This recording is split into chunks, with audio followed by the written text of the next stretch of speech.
নমস্কার, আমার ইউটিউব চ্যানেলে সবাইকে স্বাগত জানাই। সবার সাথে একটা সুজি রসগোল্লার ভিডিও শেয়ার করলাম, সবাই দেখতে থাকুন। নতুন হয়ে থাকলে চ্যানেলটাকে সাবস্ক্রাইব করুন। আমি এখানে কড়াইয়ের মধ্যে গরম জল বসিয়েছি। এই জলের মধ্যে আমি দুধ দিয়ে দেব। 1 কাপ দুধ দিয়েছি। আমি এখানে আরো 1 কাপ দুধ দেব।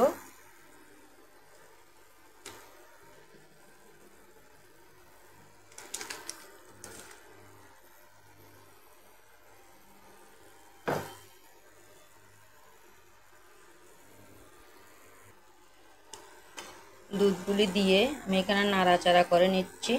আপনারা ভাবছেন যে আমি এটা দিয়ে কি বানাবো? এটা দিয়ে আমি সুজির রসগোল্লা বানাবো।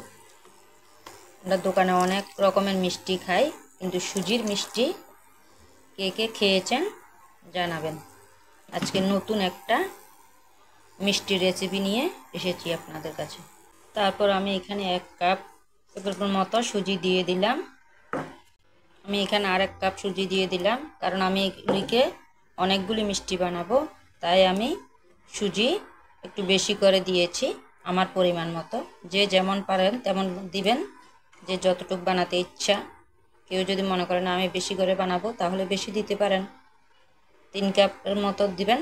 3 কাপ সুজির সঙ্গে 2 কাপ জল দিবেন, দুধ দেবেন, 2 কাপ দুধ দিয়ে দেবেন।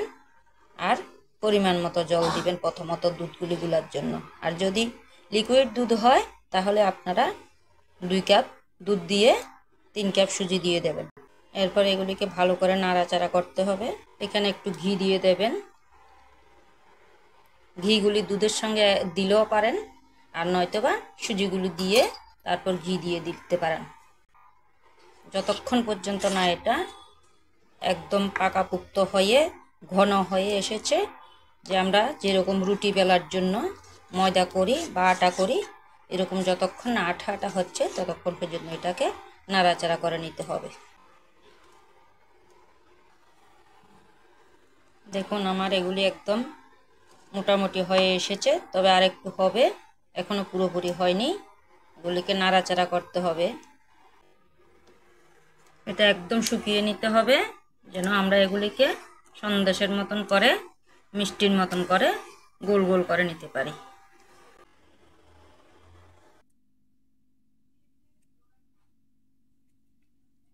আমি এগুলিকে এখানে নামিয়ে নিলাম। এইভাবে এগুলিকে এখানে নামিয়ে রাখলাম একটু ঠান্ডা হলে। তারপর আমি এগুলিকে হালকা ঠান্ডা হলে, বেশি না, তারপর আমি এগুলিকে রসগোল্লার মতন বানিয়ে নেব। এখন আমি মিষ্টির শিরাটা বসিয়ে দেব। দেখুন মিষ্টির শিরাটা কিভাবে বসাচ্ছি। মিষ্টির শিরার জন্য এখানে আমি 1 কাপ জল দিয়ে দিলাম।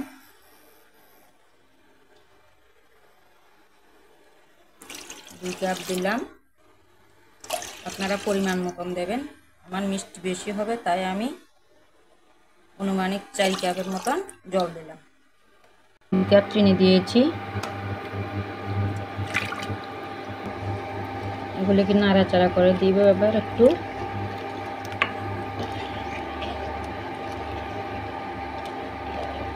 তারপর আমি এটার মধ্যে এলাচ দিয়ে দেব।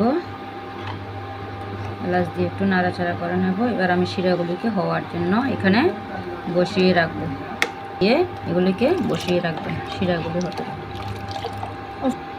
একটু আঁচ কম দিয়ে এটাকে নাড়াচাড়া করে একটু আঁচ কম দিয়ে বসিয়ে রাখবেন শিরাগুলি হওয়ার জন্য। হাতে একটু ঘি মেখে তারপর মিষ্টিগুলোকে এইভাবে বানিয়ে নেবেন। দেখুন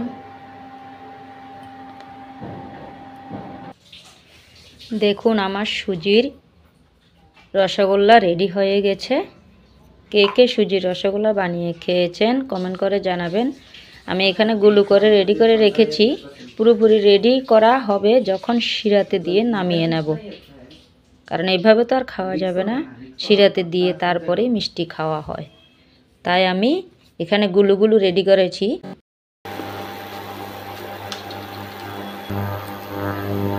আমি এখানে সুজির রসগোল্লাগুলিকে শিরার মধ্যে, আমার মিষ্টি রেডি হয়ে গেছে। আপনারা চাইলে এটার সঙ্গে ময়দা দিতে পারেন, আমি ময়দা অ্যাড করিনি। দেখুন কত সুন্দর হয়েছে মিষ্টিগুলো।